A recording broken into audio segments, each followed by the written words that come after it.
Асууя.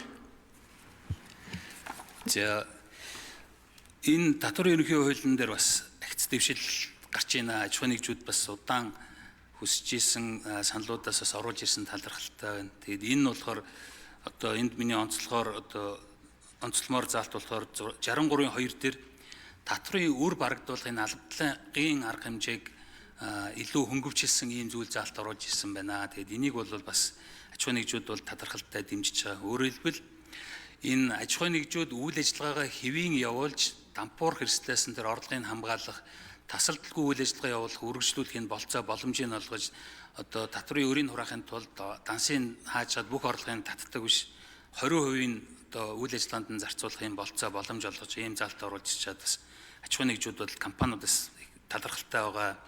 Тэгэхээр энэ дээр энэтэй холбогдуулж бас нэг санал гэх юм уу да.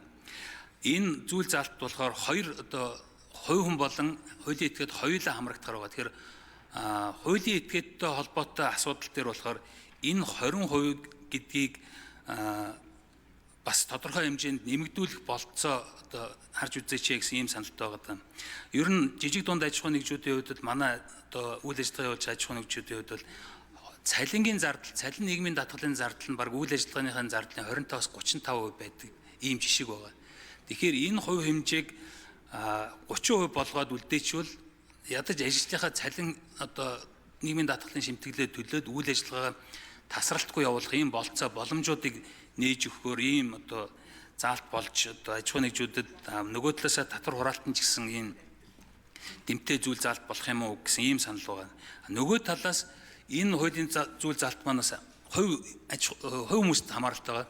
Тэгэхээр олон улсын жишгээр харахаар бол protected amount одоо энэ хамгаалагдсан орлогын хэмжээ гэж байдаг. Энийг бол тогтмол хувь юм уу, тогтмол дүн юм уу хуваар тооцдог. Тэгэхээр аж ахуйн нэгжүүдийн хувьд бол одоо шүүд энэ дүнгийн үлдээх дүнгийн 30%, хувь хүмүүс төр хөдөлмөрийн хөлсний доод хэмжээч гэдэг юм уу ийм тодорхой дүн тавиул яасан бэ гэсэн ийм санал байна. Тэгээ энэ нь бас энэ хуулийн зүйл заалт шүүхийн шийдвэр гүйцэтгэх тухай хуулийн 89-89-ос зөрчилдгөр харагдаад байгаа.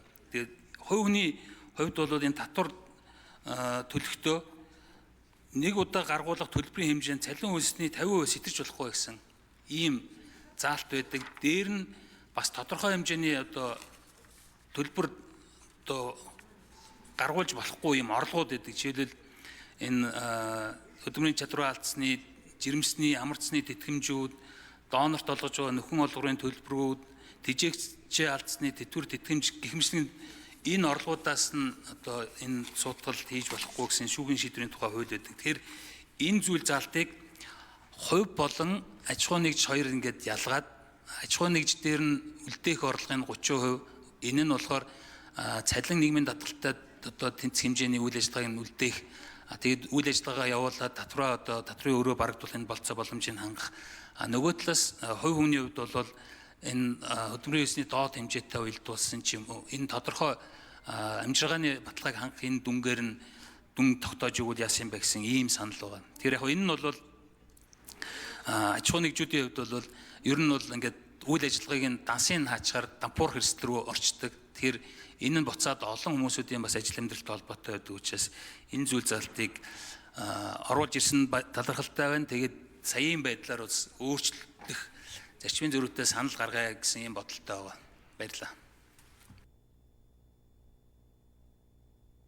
За үг хэлсэн үү? За үг хэллээ.